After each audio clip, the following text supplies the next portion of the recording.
Hi everybody, Dr. Sam Gaston here of North Texas Sport and Spine, continuing our September of sciatica. In the first video from last week, we covered what the sciatic nerve was and what some of the symptoms associated with sciatica are. In the second video, we will cover some conditions that you would experience that sciatic nerve pain potentially with. And starting out, we'll start with piriformis syndrome. The piriformis is a muscle that sits on the back side of the hip, and typically the sciatic nerve runs underneath it. So we've got a small muscle in a tight space with the nerve beneath it. If that muscle gets too tight, obviously it can cause some compression onto that nerve. And then, as we know now, the sciatic nerve runs all the way down to the bottom of the foot. So you could be experiencing pain in any area that that nerve runs to.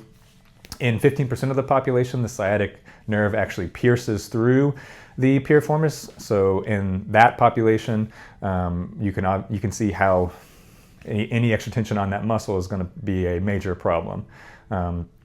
Another condition that can cause that sciatic nerve pain is called facet syndrome. The facets are the actual joint part of the spine on the posterior side of the vertebra. If the facet gets irritated, jammed up, with too much extension, it can cause some inflammation in that area, and that can also cause symptoms that duplicate that sciatic type pain. Typically with facet syndrome, that pain is going to stop at the knee, but you can always have variations to that. Another condition or series of conditions that can cause sciatica and more true sciatica is going to be a herniated or a bulging disc. We know the intervertebral discs sit between the vertebra. There is a soft inner core that works as a shock absorber and a harder, tough exterior portion of it that keeps that soft inner portion contained.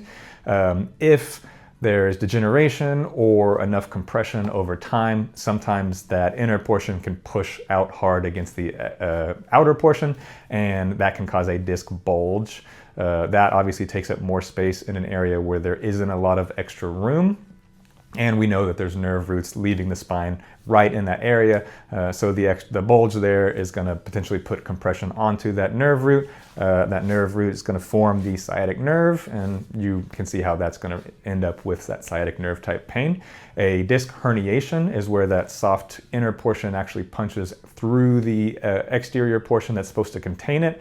That part that comes out can hit a nerve root, and if that happens again, you're going to get that pain in that distribution down that sciatic nerve. A last kind of group of conditions that can cause sciatic nerve pain are things like spinal stenosis or maybe even a spondylolisthesis. Spinal stenosis is where the actual spinal canal gets closed down, whether that be from degeneration, bone spurs, things like that.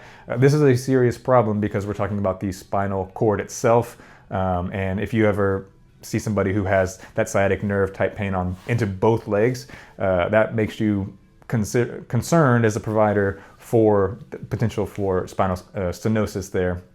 And then I also mentioned spondylolisthesis, which is where the vertebra actually slips forward a little bit. Anytime we're getting movement there outside of what would consider normal, you are going to worry about the potential for there being tension or disruption of those nerve roots or the spinal cord, and any of that can cause that sciatic type pain. So now that we've covered the conditions that can cause sciatica, in the next video, we'll be discussing some things that you can do at home to try to treat that yourself.